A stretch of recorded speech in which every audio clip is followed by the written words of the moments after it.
COVID hits all too close to home for a Fairfield family tonight. With their teen in the hospital, they describe the pain she's going through. Plus, with a new year and new challenges expected, how some schools are looking to minimize COVID impacts inside the classroom. And later, pinching pennies when they're needed most. I'm Zach Shermley out here in Sun Prairie, where the Rural Volunteer Fire Department is strapped for cash during peak fire season. From Montana's news leader, this is the MTN 530 News. Well, as of Friday afternoon, there were 97 active COVID-19 hospitalizations in the state of Montana. Thanks for joining us tonight. I'm Tim McGonigal. And I'm Hallie Schwinnard. Behind each of those cases, a patient and people who love them. MTN's Tom Wiley shares the story of one such family from Fairfield. The Yeager family's nightmare started over the weekend when their 14-year-old daughter, Kiana, began showing symptoms. Kiana was, had a high fever and just overall lethargic. And Candy and I made the decision to run her into Great Falls there to the clinic. We found out Sunday morning that she'd had the COVID, that she just kept going south on us. Since then, it's been a blur for the past 6 days. Kiana was flown from Great Falls to Salt Lake City, where she's in the ICU with an enlarged liver, spleen, and gallbladder, low blood pressure, failing kidneys, fluid in her lungs, and heart problems. It's just been one thing after the next with this deal. We get one thing taken care of, and something else is a problem. Kiana is a healthy teenager with no underlying conditions, so her case is rare and concerning. The way it was explained to me is that she's kind of had a reaction to the COVID. Most of us go through, some of us don't even know we got the COVID. Some of us have the squirts and sniffles. Kiana kind of won the lottery on it and got kind of a bad deal. Kiana is fighting for her life, but there's no one better equipped to fight. She's a competitor. She's tough, but tender. Support is poured in from all corners of Montana. Kiana has organized food drives in her community, and a family friend recently set up a Facebook group called Kiana's Biggest Drive. While she fights COVID-19, they invite others to stock the shelves of Montana food banks in her name. We're sure thankful for all the support from our community and beyond, and we're all fighters here, and I think Kiana's going to whip this deal and be back and flower in her community. Kiana's condition is improving, but there's no telling what long-term effects lie in her future. Her battle is far from over, but it helps to have an entire state in her corner. Optimism is built in, and they're going to get her out of there, and she's going to come home. Tom Wiley, MTN News. And to learn how to contribute to Kiana's Biggest Drive, you can find the link on our website, krtv.com. The Cascade County Jail has confirmed its first COVID case. The sheriff says the individual came down with symptoms a few days ago. The medical staff isolated him. His test came back positive yesterday. The City County Health Department, along with Alluvian, are working with the jail medical staff to get other inmates and staff tested. The sheriff says the pod the individual came from has been locked down for quarantine, but they will not say what pod he came from. With that, here's a look at our state's COVID numbers tonight. We added more than 140 new cases. Today, there are currently just over 1,300 active cases. Just under 90 people have died from the coronavirus in Montana, and more than 4,800 people have fully recovered from this virus. Both Great Falls and Helena Public Schools will welcome students back in the next 2 weeks. Here's MTN's Matt Holzaffel on the specific challenges that one group is gearing up for. As we inch closer to the start of the school year in Great Falls, district officials anticipate they'll encounter challenges like never before.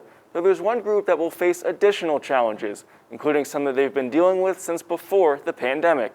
For our special education students, these students all have some sort of disability which impacts them in their educational realm, which qualifies them for this. We haven't seen them for 6 months, so for teachers they may have lost more skill than they typically would, may have more medical challenges, as we know for some of our students with mental health needs. The district's student services administrators have been working to address all of the challenges of returning to school, plus the additional ones that come with special education programs. We've really had to look at our staffing numbers, look at the needs of the students in these specific classrooms, because they're specially designed for high needs students. One thing that's being done diversifying the programs that the para-educators will be teaching. We have ordered more curriculums. We have had a lot more conversations about, students needing additional support, students, needing more small group. They may need more time one-on-one. At the end of the day, the best that they can hope for is some normalcy. Our goal is to try to keep it as normal as possible, and so with our plans that we're trying to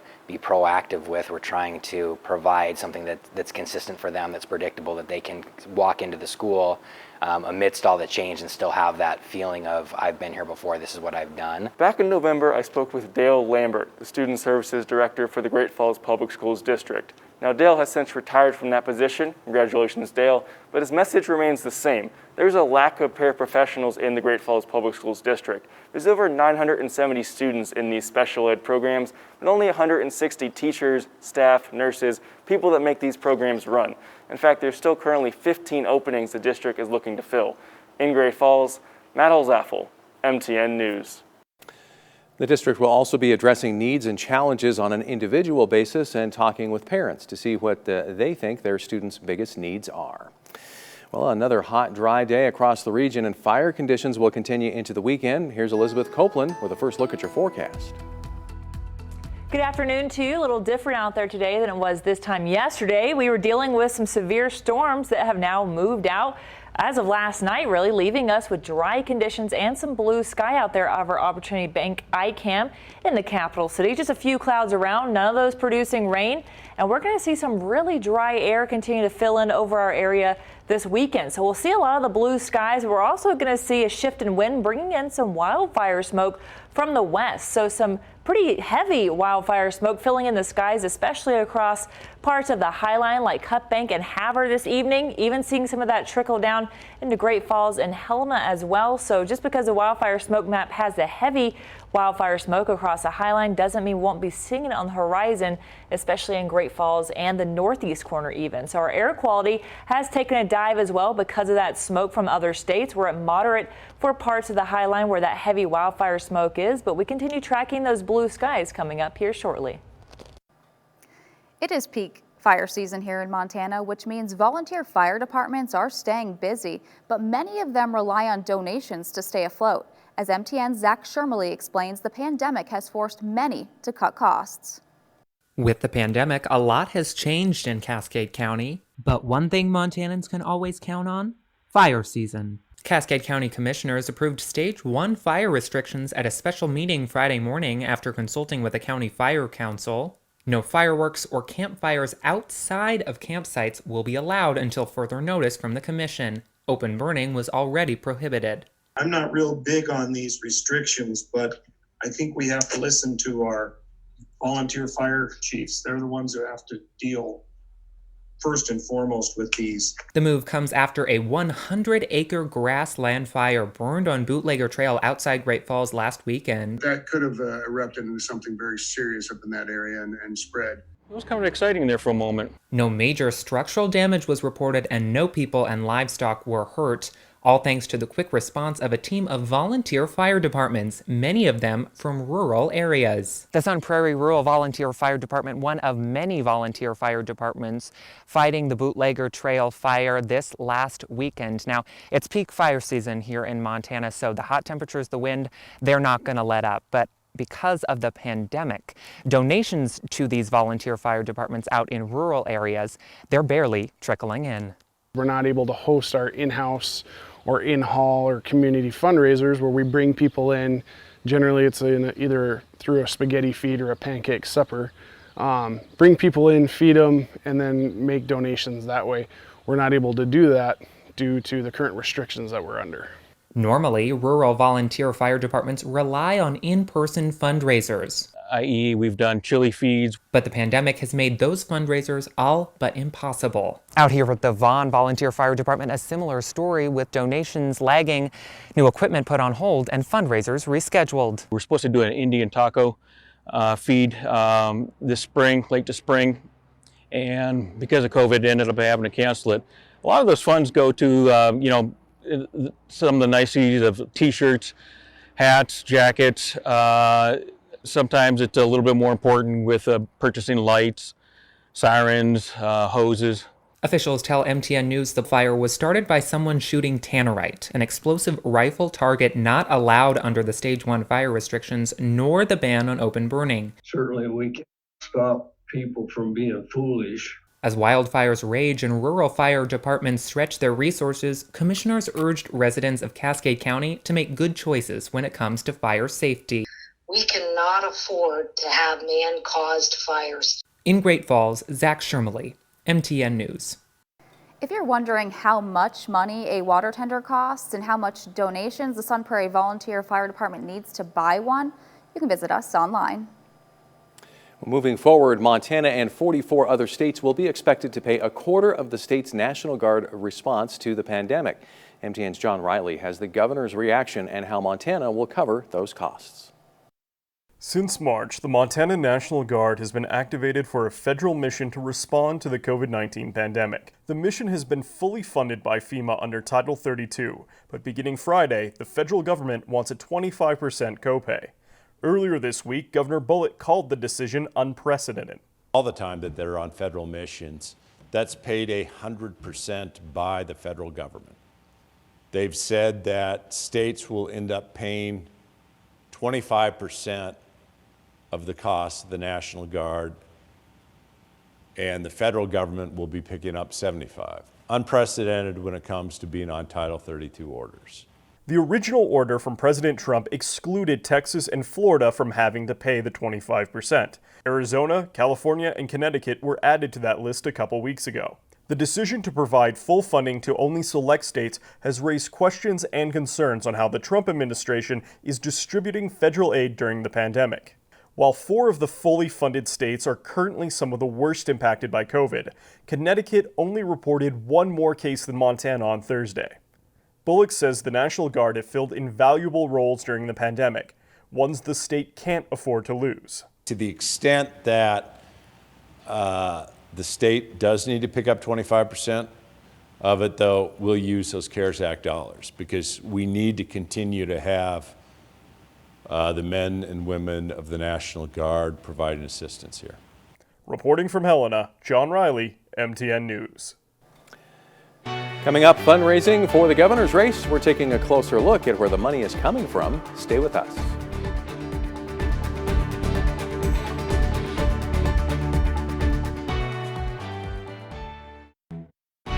From Montana's news leader, you're watching the MTN 530 News. Welcome back. Republican Greg Gianforte continues to have a huge fundraising lead over Democrat Mike Cooney in Montana's race for governor. But as MTN's Mike Dennison reports, when you take out Gianforte's own substantial personal contribution, it's not quite as lopsided. Here's a closer look at where the money is coming from in the 2020 contest for governor.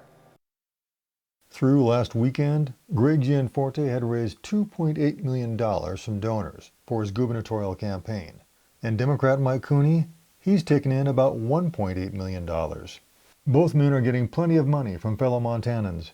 For Gianforte, it's almost 80% of his donations, $2.2 million. And for Cooney, it's around 72%, or $1.3 million. The race also is getting attention from donors across the country, for it's one of the only competitive gubernatorial races in the nation. Cooney has donors from all 50 states, and Gianforte has donors from every state except Hawaii. While Gianforte has been the fundraising leader for most of this race, Cooney actually raised more from donors than did Gianforte in the past 2 months. Cooney raised $726,000 since mid-July, while Gianforte took in about $582,000 from donors during the period. But the biggest difference in this fundraising contest, of course, is Gianforte's personal contributions. In addition to the $2.8 million he's raised from donors, Gianforte has loaned or contributed almost $2.6 million of his own money to his campaign. That pushes his overall total to $5.4 million, or 3 times what Cooney has raised. And Gianforte's campaign has already spent $5 million, including $1.5 million on media buys in the past 2 months. Reporting from Helena, Mike Dennison, MTN News. Libertarian Lyman Bishop of Kalispell is also in the race. He's raised $17,500 for his campaign, including about $10,000 from his own pocket. Besides a little wildfire smoke on the horizon, we're looking at a very dry and sunny weekend. We track a weak cold front moving through coming up after the break. Get Storm Tracker weather starts now with Chief Meteorologist Elizabeth Copeland. Welcome back on this Friday evening where we've got some history possibly going to be made, especially this weekend and early next week. And that comes a little further from our area in the Gulf. So if you had on your 2020 bingo card 2 hurricanes simultaneously in the Gulf, go ahead and get the marker ready to check off, because we are looking at a tropical storm Laura and still a tropical depression 14, both just off the Gulf to the southeast, but the tracks are right through the Gulf later on this weekend, early next week, both expected to be at some point a hurricane at the same time in the Gulf. Category 1 for both of these before making landfall about Tuesday afternoon, Tuesday evening. So we've got a lot of activity in the Atlantic, not just these 2 storms, but we're looking at a lot of activity for the rest of the season as well. So we'll definitely be keeping an eye on the tropics. And in our area, very different story. Not too much rain at all. Very dry air actually settling in our area after the cold front moved through yesterday, sparking some severe storms, pretty much widespread all the way from Helena, Great Falls, all the way to Glasgow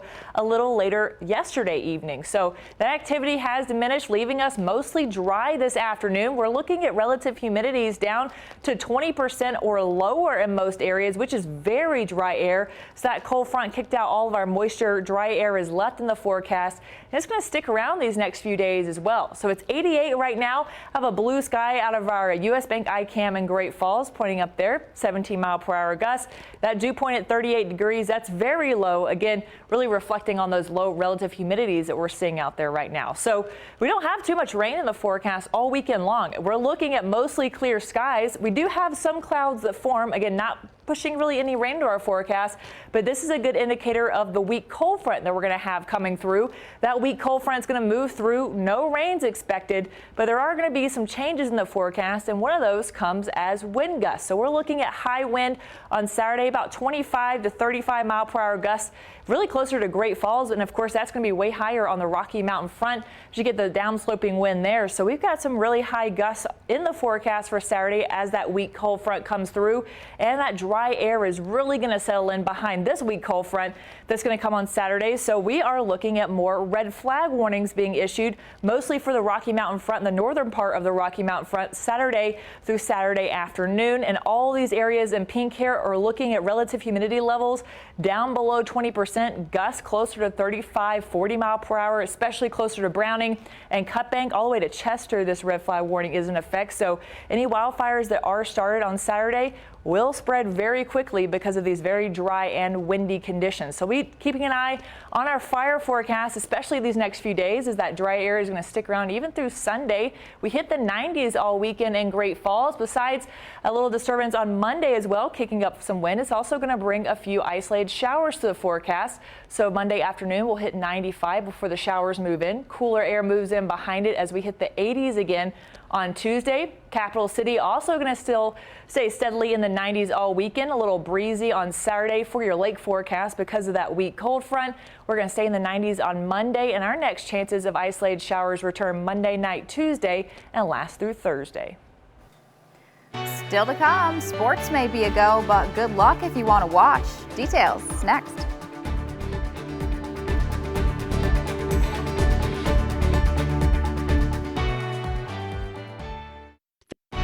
From Montana's news leader, you're watching the MTN 530 News. Welcome back. As Helena Capital and Helena High sports teams continue preparation for the upcoming athletic seasons, both the Bruins and Bengals learned this week they will start the year with empty bleachers. Helena Activities Director tells MTN fans will not be allowed at athletic events in Lewis and Clark County, at least for the beginning of the season. He says the guidelines are clear. It's either no fans but play, or no play at all.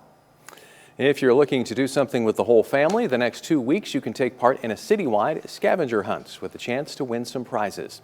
In order to help familiarize residents with some of the city's attractions, the Great Falls Business Improvement District put together a hunt throughout Great Falls. The community director says this will give locals the opportunity to introduce visitors to all that Great Falls has to offer. For more information, just head to our website. And don't go away, we'll be right back. We're still going to be tracking the 90s this weekend, but a weak cold front is going to move through Saturday, bringing very dry air and breezy conditions, so fire danger is going to be elevated on Saturday afternoon. That dry air sticks around through the weekend, and then we have our first chance of showers back in the forecast on Monday evening into Tuesday morning. So 90s in the capital city, plenty of sunshine to soak up. Again, a little choppy out there on the lake as well. So we're tracking 25, 30-mile-per-hour gusts. Rain returns to Helena on Monday afternoon. All right, so try to stay cool. Well, it's looking beautiful. You're probably going to mow the lawn. Probably will be doing a little bit of that. Thankfully, my husband did mine, so thank you. All right. That's all the time we have. See you back here tonight at 10.